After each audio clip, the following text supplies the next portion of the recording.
सरकार चाहती भी यही है कि हम लोग अनपढ़ जाहिल रहे, जिससे कि हम अपने हक पहचाने नहीं। स्कॉलरशिप का मुद्दा नहीं, आज आपने स्कॉलरशिप का मुद्दा छोड़ा तो कल हो सकता है कि आपके पानी पीने पे भी टैक्स लगा दें कि आपने 2 गिलास पानी पिया 5 रुपए दीजिए। आप देखेंगे एजुकेशन के नाम पे सरकार ने आपको कुछ बेनिफिट नहीं दिया। आप जैसे लोग मिलकर जो इदारे चला रहे हैं वो भी एक बहुत मेहनत का काम है। वो आपका दिल जानता है कि आप किस तरीके से उसको कर रहे हैं। कई बार आपको अपनी जेब से भी पैसा लगा के करना होता है कि चलो यार बच्चे। केंद्र सरकार के अल्पसंख्यक मंत्रालय द्वारा फैसला लिया गया है कि अब पहली से लेकर 8वीं तक स्कूल में पढ़ने वाले अल्पसंख्यक समुदाय के बच्चों को दी जाने वाली प्री मैट्रिक स्कॉलरशिप नहीं दी जाएगी।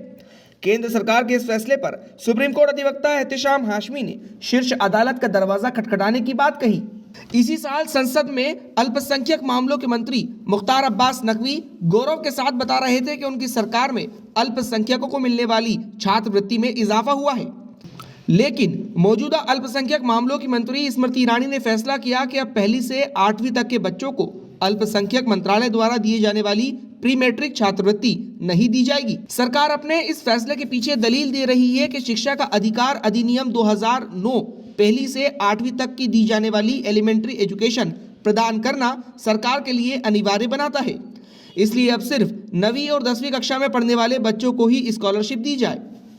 इस खबर के सामने आने के बाद कई सामाजिक संगठनों ने आवाज उठाई है। खजराना एजुकेशन सोसाइटी के प्रेसिडेंट अंसार पटेल ने कहा कि सरकार द्वारा लिए गए इस फैसले से लाखों बच्चे प्रभावित होंगे। उन्होंने बताया कि कई बच्चे ऐसे भी हैं जो सिर्फ छात्रवृत्ति के पैसों पर ही पढ़ाई करते हैं, जो अब शिक्षा से वंचित हो जाएंगे। 91 लाख बच्चों की माइनॉरिटी की स्कॉलरशिप आ रही थी, जो भारत सरकार ने अचानक बंद कर दी। उससे लाखों बच्चों का पढ़ नहीं पाएंगे और इससे वंचित रह जाएंगे। और इससे करीब सब बच्चे स्कॉलरशिप से पढ़ते थे। अभी ऐसी स्थिति है कि ना ये फीस भर पाएंगे और ना पढ़ पाएंगे। तो कहीं ना कहीं हमने एक छोटी सी मीटिंग का अरेंज किया था, जिसमें खजाने के सभी स्कूल वाले आए थे और एहतेशाम हाशमी एडवोकेट वकील साहब उनको वो आए थे। उनकी कोशिश है कि हम दिल्ली सुप्रीम कोर्ट में एक याचिका दायर लगाएंगे कि बच्चों के भविष्य के साथ खिलवाड़ नहीं हो। और खजराना एजुकेशन सोसाइटी भी उनके साथ है और ये हमारी कोशिश है कि वापस से सरकार स्कॉलरशिप चालू की जाए। इसके अतिशीघ्र हम एक प्रतिनिधिमंडल सांसद शंकर ललवानी जी से भी मिलेंगे और अपनी बात रखेंगे कि स्कॉलरशिप को बंद नहीं की जाए। खजराना एजुकेशन सोसाइटी की वाइस प्रेसिडेंट रुबीना खान का कहना है कि सभी स्कूल पिछले 3 महीनों से छात्रों के छात्रवृत्ति के आवेदन भरवा रहे थे, साथ ही वो सभी दस्तावेज भी इकट्ठा कर रहे थे। अचानक से इन वक्त पर सरकार ने छात्रवृत्ति बंद करने का फैसला किया, जिसके कारण कई अभिभावकों के सामने बच्चों को शिक्षा दिलाना एक चुनौती बन गया है।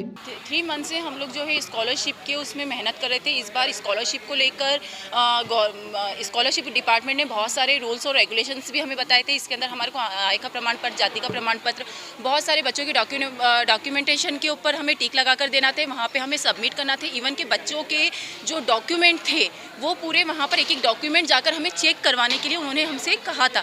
लेकिन एकदम हमें लास्ट मोमेंट पे पता चलता है कि बच्चों की 1st to 8th तक की स्कॉलरशिप जो है वो कैंसिल कर दी गई है। अब हमारे स्कूल जो है वहाँ यहाँ पर बहुत ही मध्यम वर्ग के बच्चे पढ़ते हैं, जो कि रोज़मर्रा मजदूरी करते हैं पेरेंट्स, और बच्चों को हमारे स्कूल में एजुकेशन दिलवाते हैं।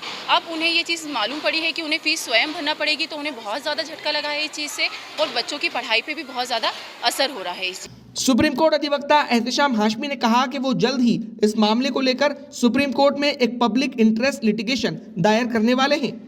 जी देखिए, आप सबने देखा है कि 1-2 दिन पहले सरकार ने एक ऑर्डर दिया है जिससे कि जो माइनॉरिटीज़ SC/ST के बच्चों को स्कॉलरशिप केंद्र सरकार देती थी, वो स्कॉलरशिप को रातों रात ख़त्म कर दिया गया है। और जैसा कि आप देख रहे हैं कि अभी हम लॉकडाउन से उबर भी नहीं पाए और फिर ये गरीब के बच्चों के ऊपर ये सरकार की मार है, गैर संवैधानिक, अनकॉन्स्टिट्यूशनल है। मेरे पास पिछले 2 दिन से ST/SC मुस्लिम कम्युनिटी के लोगों के फ़ोन आ रहे थे कि सर हमारे साथ ये अन्याय सरकार कर रही है, इसमें हम क्या कर सकते हैं। आज हमारी मीटिंग हुई है और भी संगठन जो कि स्कूल संचालित करते हैं, मदरसे संचालित करते हैं, उनसे भी हमारी मीटिंग हुई है।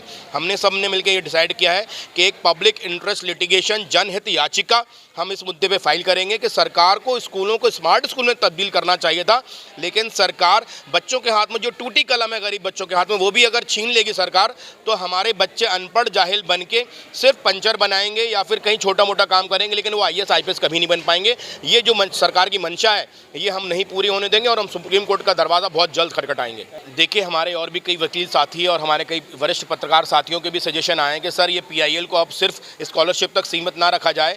जो भी बच्चों के पढ़ने में चीज़ें यूज़ होती हैं, चाहे वो स्कूल जाने की साइकिल हो, बस्ता हो या पेंसिल रबर हो, उनको सरकार टैक्स फ्री करे। क्योंकि अगर सरकार चाहती है कि हिंदुस्तान और देश के बच्चे पढ़ ले के आगे बढ़ें, तो जो भी एजुकेशन से रिलेटेड सामग्री है वो टैक्स फ्री होना चाहिए। तभी हम एक बुलंद भारत की खूबसूरत तस्वीर की जो कल्पना मोदी जी भी करते हैं, उसका ख्वाब हम सच में देख सकते हैं।